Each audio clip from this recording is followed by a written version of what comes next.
എന്താ sir? Sara അല്ലേ? Yes. ഇന്നലെ ഒരു കൊലപാതകം നടന്നിരുന്നു. കൊല്ലപ്പെട്ട സ്ത്രീയുടെ പേര് അമൃത. നമ്മുടെ നാട്ടിലിപ്പോ കൊലപാതകങ്ങളൊക്കെ സ്ഥിരമാണല്ലോ സർ. കൊല്ലപ്പെട്ട സ്ത്രീ ഗായിക ശ്യാമയുടെ ബന്ധുവാണ്. ഗായിക ശ്യാമയെ കാണാതാവുന്നത് മുതൽ കൂടെ ഉണ്ടായിരുന്ന സ്ത്രീ. ഓ, വാട്ട് എ ട്രാജഡി. ചന്ദ്രശേഖരൻ, നിങ്ങൾക്ക് നന്നായിട്ട് അറിയുന്ന സ്ത്രീയല്ലേ ശ്യാമ? പിന്നെ അത്രയും പ്രശസ്തയല്ലേ? ശ്യാമ മേഡം ഇപ്പൊ എവിടെ ഉണ്ട്? ഞാൻ അതറിയാനാ വന്നേ.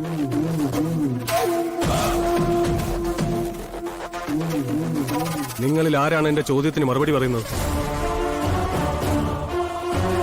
എന്താ മിസ്റ്റർ ചന്ദ്രശേഖരൻ, തനിക്ക് പറ്റുമോ? ഇല്ല സർ, എനിക്കറിയാത്ത കാര്യം ഞാനെങ്ങനെയാ പറയുന്നത്?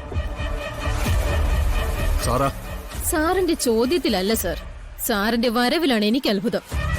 എവിടെയോ ഒരു സ്ത്രീ കൊല്ലപ്പെടുന്നു, സാറ് നേരെ വണ്ടിയെടുത്ത് ഇവിടെ എന്റെ മുമ്പിലേക്ക് വരുന്നു. എനിക്കതിന്റെ കാരണം ഒന്ന് മനസ്സിലാക്കി തരാവോ? മനസ്സിലാക്കി തരാം. Who is Benjamin?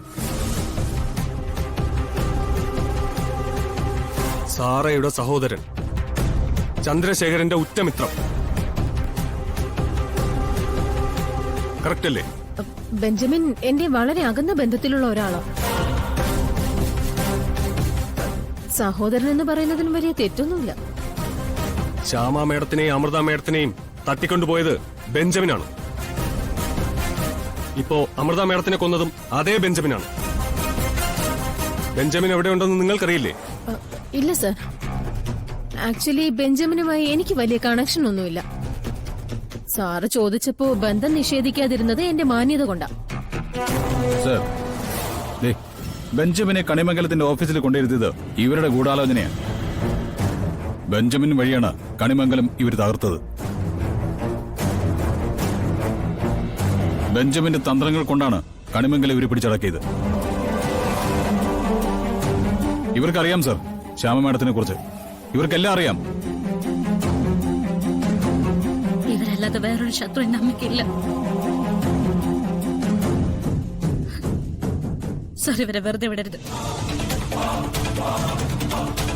ഇനി നിങ്ങൾ പറ, ശ്യാമ മേഡത്തിനെ കുറിച്ചുള്ള പരിപൂർണ വിവരങ്ങൾ എനിക്ക് കിട്ടിയേ പറ്റൂ.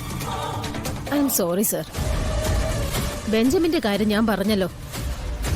പിന്നെ ശ്യാമ മേഡത്തിനെ എങ്ങനെയെങ്കിലും ഞാൻ ഉപദ്രവിക്കണമെങ്കിൽ എനിക്കതുകൊണ്ട് എന്താ നേട്ടം?